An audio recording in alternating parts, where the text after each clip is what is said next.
আসসালামু আলাইকুম। অনার্স চতুর্থ বর্ষের শিক্ষার্থীবৃন্দ, কেমন আছো তোমরা? আশা করি ভালো আছো। এখন তোমাদের অর্গানিক রিঅ্যাকশন মেকানিজম এই কোর্সে একটা ক্লাস অনুষ্ঠিত হবে। ক্লাসটি নিব আমি সেলিনা হামিদ, অ্যাসিস্ট্যান্ট প্রফেসর, রসায়ন বিভাগ, সরকারি বাংলা কলেজ। তো আজকে আমি শুরু করব তোমাদের সাথে একটি নতুন চ্যাপ্টারের নাম হচ্ছে orbital symmetry and reaction mechanism. এর আগে আমি তোমাদের একটা ক্লাস করিয়েছিলাম, সেটি হচ্ছে আণবিক orbital theory, molecular orbital theory. ওই চ্যাপ্টারটা গত ক্লাসে আমি শেষ করেছিলাম। ওই অধ্যায়ে আমরা পড়েছিলাম কিভাবে আণবিক অরবিটাল তৈরি হয়, ওই আণবিক অরবিটালের শক্তির তুলনা করতে শিখেছিলাম, অরবিটালের বিভিন্ন দশা সম্পর্কে জেনেছি এবং কোন অবস্থায় তাদের মধ্যে অতিক্রমণ ঘটে সেটাও আমরা দেখেছিলাম ওই চ্যাপ্টারে। আর আজকে যে আমরা চ্যাপ্টারটা শুরু করতে যাচ্ছি, এই অধ্যায়ে আমরা জানবো যে আণবিক অরবিটালগুলো যে বন্ধনে অংশগ্রহণ করে, যে অরবিটালগুলো তোমার বন্ধনে অংশগ্রহণ করে সেই অরবিটাল সমূহের বৈশিষ্ট্য, আর তাদের যে আন্তঃক্রিয়ার ফলে যে বিক্রিয়া সংঘটিত হয় সেই বিক্রিয়ার কৌশলটাও আমরা দেখব। অর্থাৎ এই অধ্যায় থেকে আমরা জানবো যে বিভিন্ন যে কনজুগেটেড ডাইন আছে, সেই ডাইনগুলোতে কিভাবে বিক্রিয়া হয়ে থাকে, সেখানে অরবিটালগুলো কিভাবে অংশগ্রহণ করে, অর্থাৎ বিক্রিয়ার কৌশল এবং তার শর্তসমূহ সম্পর্কে আমরা এই চ্যাপ্টার থেকে জানব। তাহলে চলো আমরা শুরু করি নতুন অধ্যায়টা আমাদের। তো এই অধ্যায়তে শুরুতে আমরা কিছু ছোট ছোট জিনিস জানব। প্রথমেই আমরা যেটা সম্পর্কে জানব সেটা হচ্ছে হোমো এবং লুমো।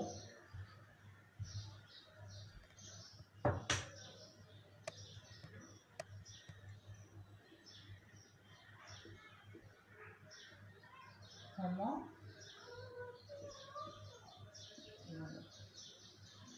এই দুটো শব্দ আমরা এর আগের যে চ্যাপ্টার পড়েছিলাম তখন পেয়েছিলাম। আমি তখন বলছিলাম যে আমরা বিস্তারিত পরবর্তী অধ্যায়ে জানবো। তো হোমো অর্থ highest occupied molecular orbital।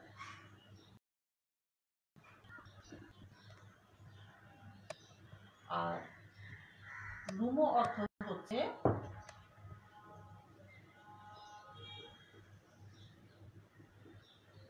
Lowest unoccupied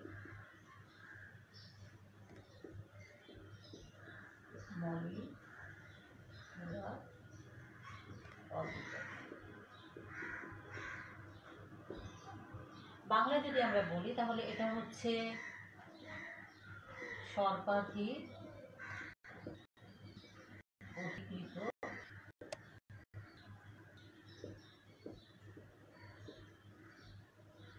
আণবিক অরবিটাল। আর এটা হচ্ছে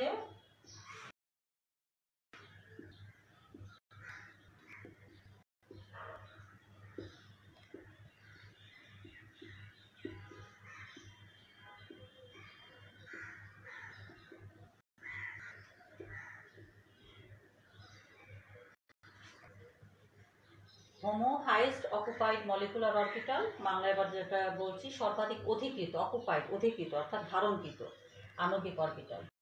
আর লুমো হচ্ছে লোয়েস্ট আনঅকুপাইড, অনধিকৃত অরবিটাল। এবং এই দুইটা অরবিটালকে একত্রে বলা হয় ফ্রন্টিয়ার অরবিটাল বা সীমান্ত অরবিটাল। কি বলছি? এই দুইটা অরবিটালকে আমরা একত্রে বলি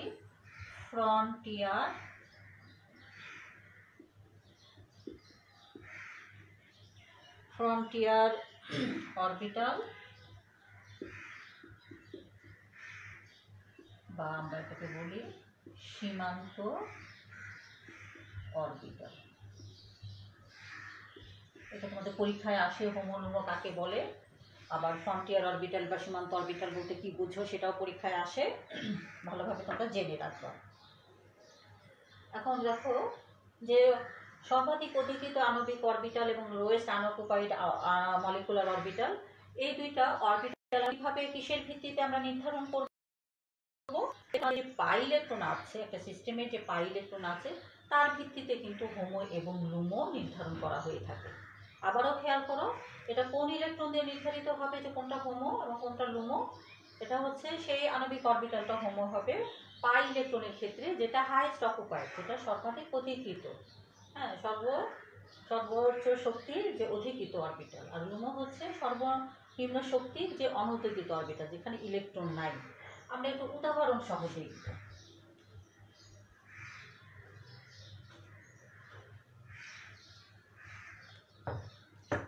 আমরা এক্ষেত্রে উদাহরণ হিসেবে ইথিলিনের অরবিটাল চিত্রটা দেখব। ইথিলিনে পাই ইলেকট্রন কয়টা আছে? দুইটা পাই ইলেকট্রন আছে, দুইটা পাই ইলেকট্রন আছে, দুইটা অরবিটাল আছে, পারমাণবিক অরবিটাল আছে। এরা কি করবে? দুইটা আণবিক অরবিটাল তৈরি করবে।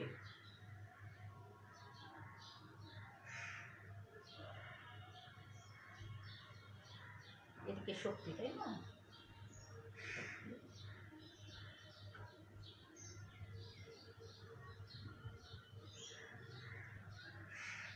কিভাবে থাকবে? একই দশায় থাকবে, সর্বনিম্ন শক্তিতে অরবিটালগুলো একই দশায় থাকবে।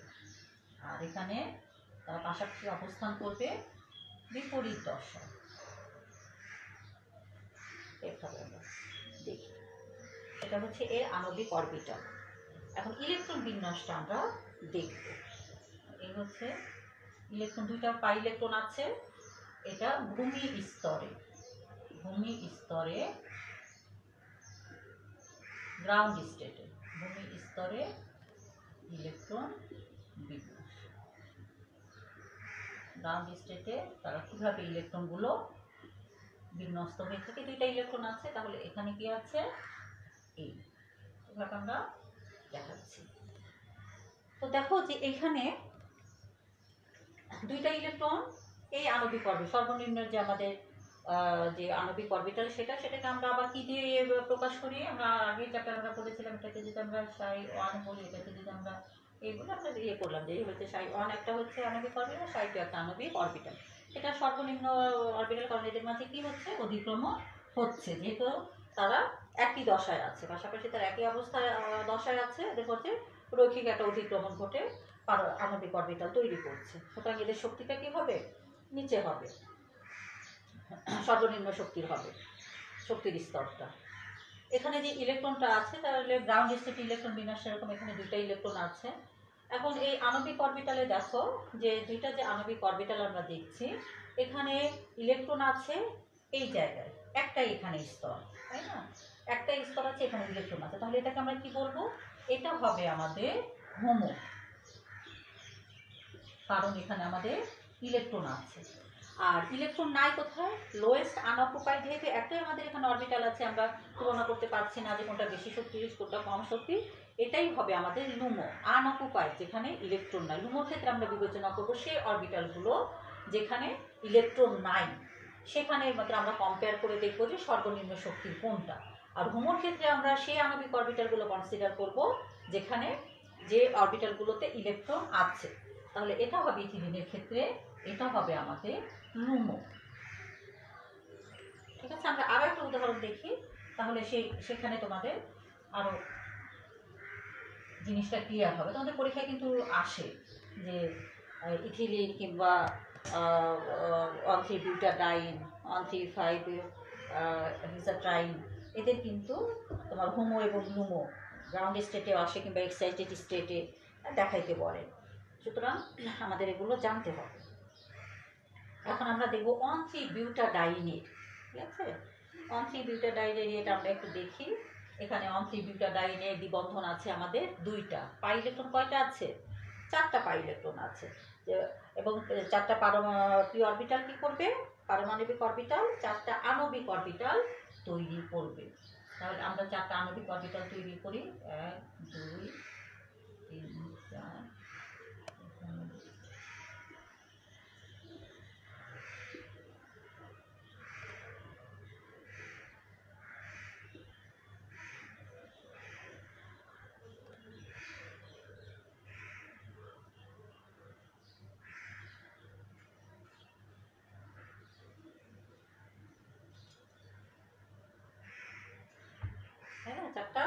আণবিক অরবিটাল তৈরি হবে। তাহলে নিচে এরা রৈখিকভাবে একই দশায় থেকে এরা আণবিক অরবিটাল তৈরি করবে, আর এখানে একটু উচ্চ শক্তি সম্পন্ন, তখন তারা এভাবে দশাগুলো কি থাকবে, এই অবস্থায় থেকে তারা অধিক্রমণ করবে।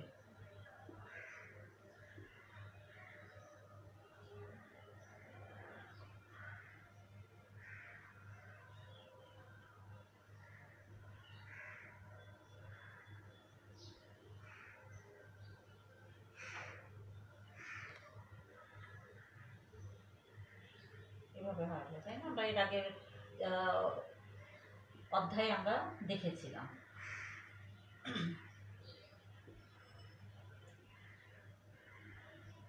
আর এখানে তার অবস্থান করবে বিপরীত দশায়, এদের মাঝে কোনো অধিক্রমণ হবে না, কোনো বন্ধন এখানে তৈরি হবে না। এবং এখানে কতগুলো নোড থাকবে, নোডের এই জায়গায় কোনো নোড থাকবে না, তাই না? তারা রৈখিকভাবে অধিক্রমণ, সর্বরৈখিকভাবে তারা অধিক্রমণ করে। এখানে একটা নোড থাকবে, এখানে কোনো ইলেকট্রন থাকবে না। এখানে কয়টা নোড? এখানে দুইটা নোড, দুইটা নোডাল তল। আর এখানে কয়টা? চারটা। মনে আছে তোমাদের? চারটা। আচ্ছা, এখন এবার আমরা ইলেকট্রন বিন্যাসটা দেখি। ইলেকট্রন বিন্যাসে এখানে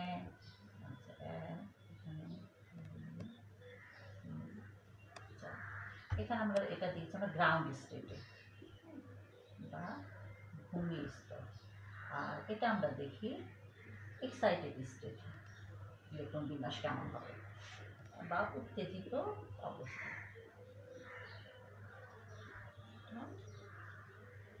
উত্তেজিত অবস্থায় বিন্যাস, উত্তেজিত অবস্থা। এখানে আমরা দেখাচ্ছি ইলেকট্রন বিন্যাস, তাই তো? তাহলে আমাদের মোট হচ্ছে 4টা ইলেকট্রন আছে বা ইলেকট্রন আছে। কিভাবে ফিল আপ করে যাবে গ্রাউন্ড স্টেটে এই 4টা ইলেকট্রন? এখন আমরা কি করলাম, এটাকে উত্তেজিত করলাম। আমরা এখানে কিছু তাপ দিলাম, তাপের প্রভাবে আমরা যদি একে উত্তেজিত করি, কোনো প্রভাবে আমরা উত্তেজিত করতে পারি। একটা বিক্রিয়া সংঘটিত হওয়ার জন্য যেসব নিয়ামকের প্রয়োজন হয়, যেসব শর্ত, তা দিয়ে কি হয়, ইলেকট্রনগুলো এক্সাইটেড স্টেটে চলে যায়। তো এখানে আমরা আলোর মাধ্যমে সেই এটাকে যদি এক্সাইটেড করি, তাহলে তার ইলেকট্রন বিন্যাসটা কি হবে? এখান থেকে একটা ইলেকট্রন তার আপার যে স্টেট সেখানে চলে যাবে, তাই না? তাহলে এখানে ইলেকট্রন বিন্যাসটা কি হবে? এখানে একটা হবে এবং এখানে একটা হবে, তাই তো? আচ্ছা, এখানে তাহলে এই হচ্ছে আমাদের ভূমি স্তরে ইলেকট্রন বিন্যাস, আর এই হচ্ছে আমাদের উত্তেজিত অবস্থায় ইলেকট্রন বিন্যাস। এখন আমরা হোমো এবং লুমো কিভাবে নির্ধারণ করব? প্রথমে আসি আমরা ভূমি স্তরের ইলেকট্রন বিন্যাসে। আমরা বলেছি যে যখন আমরা হোমো নির্ধারণ করতে যাব, তখন আমাদের দেখতে হবে যে অকুপাইড যে অরবিটালগুলো সেগুলো। তাহলে এখানে আমাদের অকুপাইড অরবিটাল 2টা আছে, হোমো হাইয়েস্ট অকুপাইড। তো 2টা আমাদের অকুপাইড অরবিটাল আছে, অধিকৃত অরবিটাল আছে। আবার দেখতে হবে কোনটা হাইয়েস্ট, হ্যাঁ, অর্থাৎ সর্বাধিক মানে অধিক শক্তি সম্পন্ন যে আণবিক অরবিটাল যেটা, সেটা। তাহলে এখানে অধিক কি শক্তি সম্পন্ন? এটা না, ψ2 যেটাকে আমরা বলবো ψ1, ψ2, ψ3, ψ4। তাহলে এই যে আণবিক অরবিটাল এ হচ্ছে অধিক শক্তি সম্পন্ন। তাহলে ভূমি স্তর অবস্থায় এ হবে হচ্ছে আমাদের হোমো। হোমোকে এটা হচ্ছে আমাদের হোমো।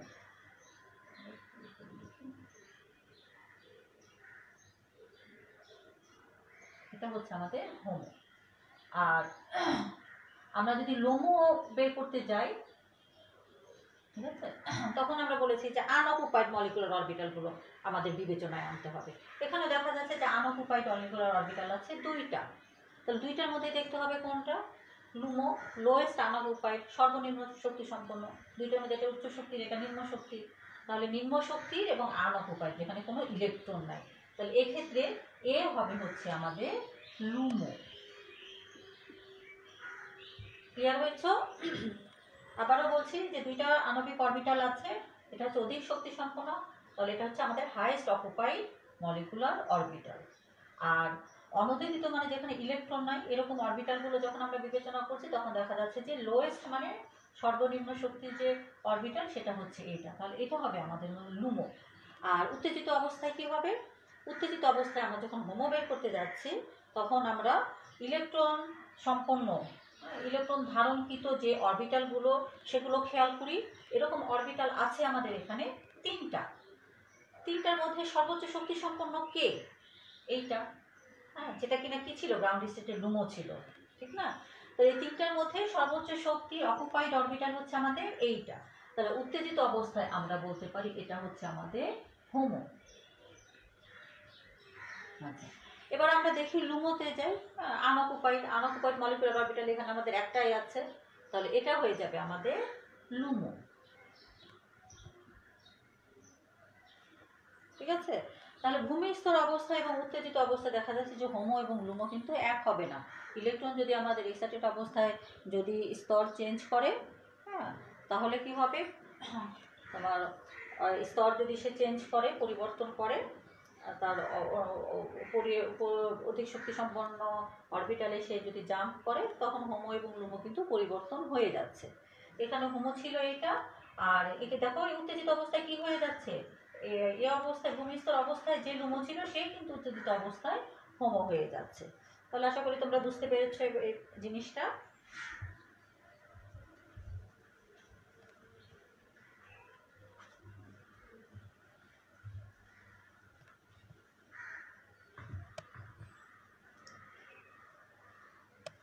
এরপরে আমরা আরেকটা জিনিস 1,3-হেক্সাট্রাইন, হ্যাঁ, এটার যদি আমরা আণবিক অরবিটাল যদি অঙ্কন করি এবং তাদের যদি হোমো এবং লুমো যদি দেখাইতে চাই, তাহলে বোর্ডে আমরা যদি ছবি আঁকি এভাবে এপাশে শক্তি দিয়ে যদি আমরা আঁকি, তাহলে 2, 3, 4, 5, 6,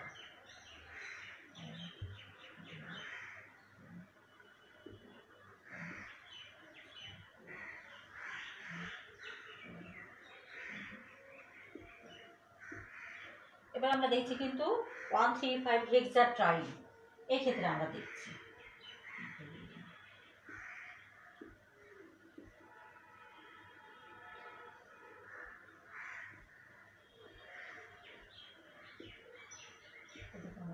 শক্তি দিচ্ছি,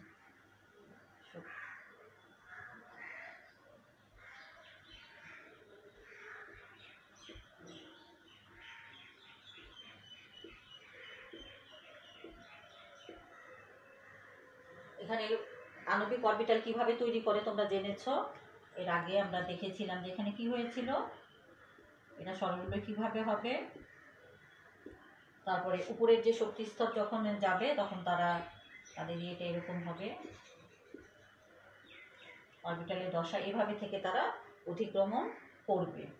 এরপরের স্তরে কি হবে, এখানে 3টা করে অতিক্রমণ করেছে, এরপরে 2টা করে অরবিটাল পাশাপাশি এরকম অতিক্রমণ করবে এবং 2টা নোডাল প্লেন তৈরি হবে। এরপরে কি হবে, এখানে 2টা করে হবে কিন্তু এরকম 2 জোড়া হবে, তাই হবে এখানে এরকম হবে, এগুলো থাকবে সব বিপরীত দশা, এরকম একটা থাকবে, আমরা এর আগে এটা করেছি। আচ্ছা, এখানে 1,3,5-হেক্সাট্রাইনে কয়টা পাই বন্ধন আছে? 3টা পাই বন্ধন আছে, 6টা পাই ইলেকট্রন আছে, 6টা পি অরবিটাল আছে।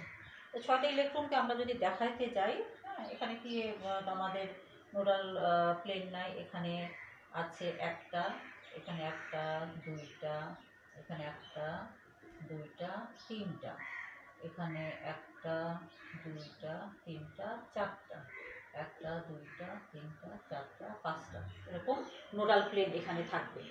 এখন আমরা ইলেকট্রন বিন্যাসটা দেখি।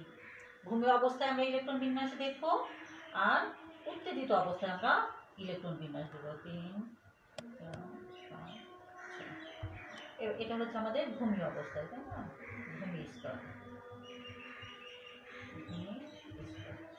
এবার আমরা দেখছি উত্তেজিত অবস্থায়।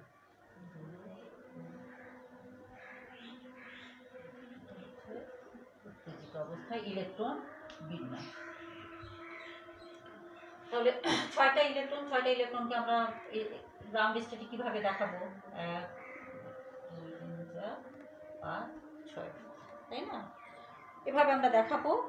তাহলে এখানে হোমো কে হবে? হোমো আমরা যদি অকুপাইড অরবিটালগুলোর কথা চিন্তা করি তাহলে এ হচ্ছে হাইয়েস্ট, তাহলে এ হবে আমাদের এখানে হোমো। আর লুমোর কথা চিন্তা করলে আমরা যেখানে ইলেকট্রন নাই সেই অরবিটালগুলোর কথা চিন্তা করবো এবং সর্বনিম্ন শক্তির অরবিটালটা চিন্তা করব, তাহলে এ হবে এখানে লুমো। আর আমরা যদি এই মলিকুলটাকে যদি আমরা উত্তেজিত করি তখন একটা ইলেকট্রন কি হবে? এখান থেকে সে কোথায় চলে যাবে? এই জায়গায় চলে যাবে। তাহলে এখানে হবে এরকম, এরকম। তাহলে এখানে হোমোকে আর লুমোকে উত্তেজিত অবস্থায় এটা তখন হোমো হয়ে যাবে না, কারণ এখানে ইলেকট্রন আছে, সর্বোচ্চ শক্তি ইলেকট্রন ধারণকারী আণবিক অরবিটাল এইটা, এ তাহলে হচ্ছে হোমো।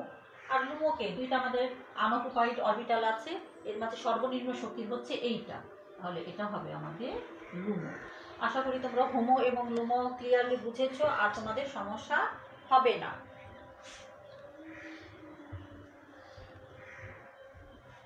এটা আমরা যে পরবর্তীতে যখন আমরা রিঅ্যাকশন মেকানিজম বিক্রিয়া কৌশলগুলো যখন পড়তে যাব তখন কিন্তু আমাদের লাগবে। আচ্ছা, এরপরে আমরা জানবো যে সিমেট্রিক এবং অ্যাসিমেট্রিক আণবিক অরবিটাল প্রতিসাম্য, অরবিটাল সিমেট্রি,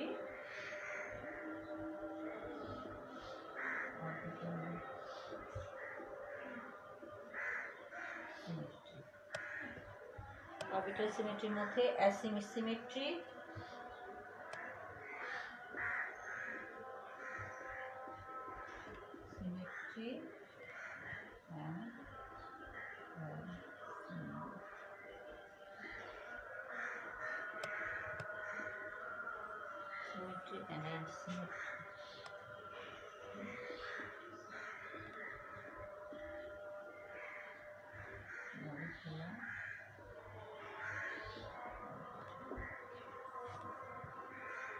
অরবিটাল প্রতিসাম্য, সিমেট্রিক এবং অ্যাসিমেট্রিক আণবিক অরবিটাল। সিমেট্রিক আণবিক অরবিটাল এবং অ্যাসিমেট্রিক আণবিক অরবিটাল বলতে আমরা কি বুঝি, এই জিনিসটা আমাদের জানতে হবে যে অরবিটালগুলো কোন দশায় থাকলে, কিভাবে থাকলে একটা আণবিক অরবিটালে যে তোমার অরবিটালগুলো থাকবে, সেই অরবিটালগুলো কোন অবস্থায় থাকলে সেখানে আমরা বলবো যে এখানে সিমেট্রি বিদ্যমান, আর কোন অবস্থায় থাকলে আমরা বলবো যে এখানে আমাদের অ্যাসিমেট্রি বিদ্যমান। আমরা আজানের জন্য একটু বিরতি নিয়ে নিই।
প্রথমে আমরা দেখি যে সিমেট্রিক আণবিক অরবিটাল কিরকম।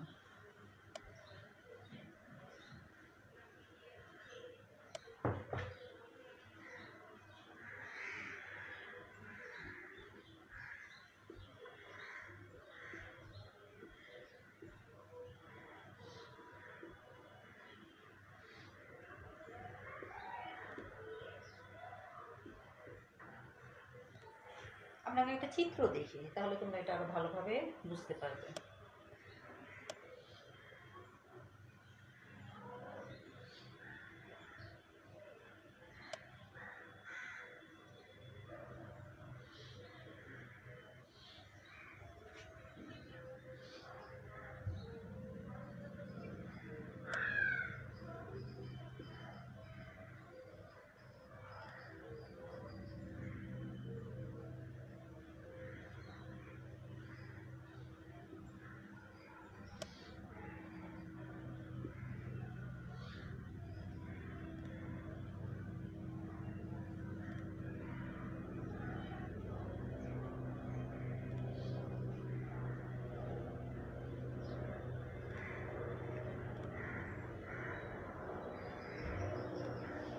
এখানে যে অরবিটালগুলো আছে দেখা যাচ্ছে যে এরা পাশাপাশি একই দশায় আছে। এখন এই যে সিস্টেমটা একটা কনজুগেটেড ডাইন সিস্টেমে যদি এরকমটা হয় যে প্রান্তীয় অরবিটাল দুটো একই দশায় থাকে, দেখো এই যে আমাদের কনজুগেটেড সিস্টেম আমরা দেখলাম যে যেখানে কি আছে যে চারটা তোমার পি অরবিটাল আছে, এটা একটা কনজুগেটেড সিস্টেম তৈরি করেছে। এখন এই যে প্রান্তীয় অরবিটাল দুটো, এটা একটা প্রান্তীয় অরবিটাল, এটা একটা প্রান্তীয় অরবিটাল, এদের অরবিটালের দশাটা কিরকম, এরা কিন্তু একই দশায় আছে। প্রান্তীয় যে অরবিটাল দুটো, এরা দুটো এখানে একই দশায় বিদ্যমান। পরবর্তী আমরা আরেকটা চিত্র দেখি যে এখানে অরবিটালগুলো কিন্তু আবার ভিন্নভাবে সজ্জিত আছে, ভিন্ন ভিন্ন দশায় এরা আছে। কিন্তু এদের প্রান্তীয় যে অরবিটাল, এদের দুইটা এই দুইটা অরবিটাল কিন্তু একই দশায় আছে। তাহলে আমরা এই যে এরকম দশা বিশিষ্ট যে আণবিক অরবিটাল, সেটাকে আমরা বলবো সিমেট্রিক আণবিক অরবিটাল।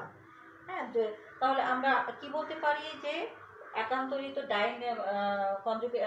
কনজুগেটেড সিস্টেমে যদি প্রান্তীয় অরবিটাল দুটো একই দশায় থাকে, আবারও বলছি যে কনজুগেটেড সিস্টেমের প্রান্তীয় অরবিটাল দুটো যদি একই দশায় যদি থাকে, তবে এই সংশ্লিষ্ট যে আণবিক অরবিটাল, এই যে আণবিক অরবিটালটা, এটাকে আমরা বলবো সিমেট্রিক আণবিক অরবিটাল।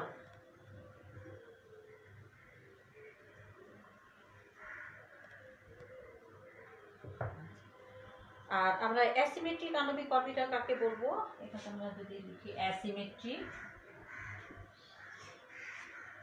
অ্যাসিমেট্রিক আণবিক অরবিটাল কাকে বলবো, আমরা আবার একটু চিত্র এঁকে নিই।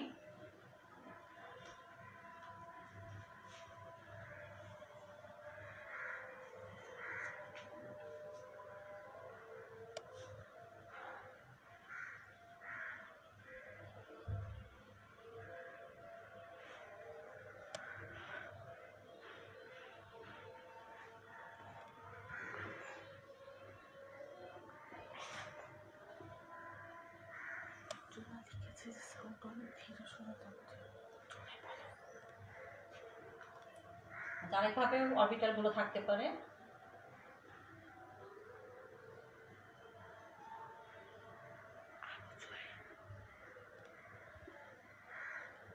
দেখো দুইটা আণবিক অরবিটালের চিত্র আমরা দেখলাম। এখানে প্রান্তীয় অরবিটাল গুলো কি দশায় আছে, এখানে কিন্তু বিপরীত দশায় আছে, তাই না? প্রান্তীয় অরবিটাল মানে এটা এবং এটা, এই দুইটা পরস্পর বিপরীত দশায় আছে। এখানে আবার অন্যভাবে অরবিটাল গুলো সজ্জিত হয়েছে। হ্যাঁ, এখানে যদি আমরা দশার কথা চিন্তা করি, সেখানে দেখা যাচ্ছে যে এই যে প্রান্তীয় অরবিটাল, এই যে প্রান্তীয় অরবিটাল, এই আণবিক অরবিটালে এটা আরেকটা আণবিক অরবিটাল, এখানে প্রান্তীয় অরবিটাল গুলো ভিন্ন দশায় আছে, ভিন্ন রকমের ভিন্ন অবস্থানে আছে। তাহলে আমরা এটাকে বলবো অ্যাসিমেট্রিক আণবিক অরবিটাল। সংজ্ঞাটা তাহলে আমরা কিভাবে দিব, যে কনজুগেটেড সিস্টেমের প্রান্তীয় অরবিটাল দুটো যদি ভিন্ন ভিন্ন দশায় থাকে, তবে ওই সংশ্লিষ্ট যে আণবিক অরবিটাল, এই আণবিক অরবিটালগুলোকে আমরা বলবো অ্যাসিমেট্রিক আণবিক অরবিটাল। এখন আমরা যে অরবিটালগুলো দেখলাম তোমার 1,3 বিউটাডাইনে অথবা 1,3,5 হেক্সাট্রাইনে, সেখানেও কিন্তু আমরা বেশ কিছু তোমার অ্যাসিমেট্রিক আণবিক অরবিটাল আমরা দেখেছি। আমরা বিউটাডাইনেটা আরেকবার আমি একটু এঁকে তোমাদের দেখাই যে এই সিমেট্রিক এবং অ্যাসিমেট্রিক আণবিক অরবিটাল কিন্তু আমরা যে আণবিক অরবিটালগুলো আঁকলাম, সেখানেও কিন্তু আমাদের বিদ্যমান ছিল। এখন আমরা একটু আগের চিত্রগুলোই একটু রিভাইজ করে দেখি যে ওগুলোর মধ্যে কি আমরা যে পড়লাম এটা কি আসলেই ছিল ওই দশাগুলোতে। আমি 1,3 বিউটাডাইনের চিত্রটা আঁকছি, আণবিক অরবিটালের চিত্রটা আমি আঁকছি।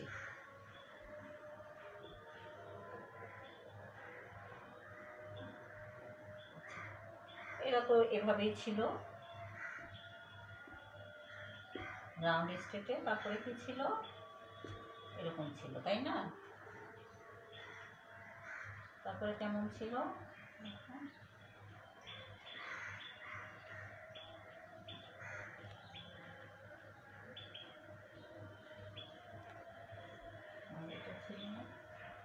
ভিন্ন ভিন্ন দশায়, শেষেরটা সর্বোচ্চ শক্তি যে আণবিক অরবিটাল ছিল। এভাবে আমরা চারটা 1,3 বিউটাডাইনের অরবিটাল চিত্রটা আমরা এভাবে এঁকেছিলাম।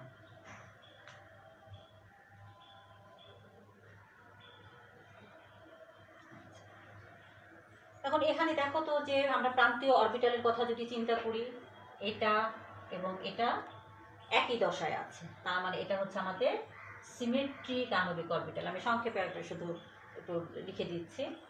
আর এখানে আমরা এই অরবিটাল এবং এই অরবিটালকে কি দেখতে পাচ্ছি, বিপরীত দশায় কিন্তু আছে, তাহলে এটা হচ্ছে একটা অ্যাসিমেট্রিক আণবিক মলিকুলার অরবিটাল। এখানে দেখা যাচ্ছে যে এটা এবং এটা একই দশায় আছে, তাহলে এটাও কিন্তু এই আণবিক অরবিটালটা কি সিমেট্রিক আণবিক অরবিটাল। আবার এখানে এটা এবং এটা ভিন্ন ভিন্ন দশায় আছে, তার মানে এটা হচ্ছে আমাদের অ্যাসিমেট্রিক আণবিক অরবিটাল। তাহলে আমরা যে কোনো একটা সিস্টেমের আণবিক অরবিটালগুলো আঁকলাম এবং তাদেরকে যখন আমরা দেখালাম চিত্রসহ যখন আমরা আঁকছি, তখন কিন্তু দেখতে পাচ্ছি যে সেখানে আমাদের সিমেট্রিক আণবিক অরবিটাল এবং অ্যাসিমেট্রিক আণবিক অরবিটাল দুটোই কিন্তু এখানে বিদ্যমান আছে। তাহলে আমরা বুঝলাম যে কখন আমরা কোন সিস্টেমটাকে আমরা বলবো যে এখানে সিমেট্রিক আণবিক অরবিটাল, আর কোন সিস্টেমটাকে আমরা বলবো যে এটা হচ্ছে আমাদের অ্যাসিমেট্রিক আণবিক অরবিটাল। তো স্টুডেন্টস, যে পর্যন্ত পড়ানো হলো এগুলো তোমরা বাসায় নিজেরা দেখবে। এর পরবর্তীতে আমরা যে ফ্রন্টিয়ার আণবিক অরবিটাল কাকে বলে সেটা জানলাম। এই ফ্রন্টিয়ার আণবিক অরবিটাল পদ্ধতি কি, এই এটা সম্পর্কে আমরা পড়ব। তোমরা বাসায় একটু নিজেরাও দেখবা, কারণ এটা তোমাদের পরীক্ষায় খুব আসে। এরপরে আমরা রিয়াকশন মেকানিজমে চলে যাব। তাহলে তোমরা এ পর্যন্ত ভালো থেকো, সুস্থ থেকো। আল্লাহ হাফেজ।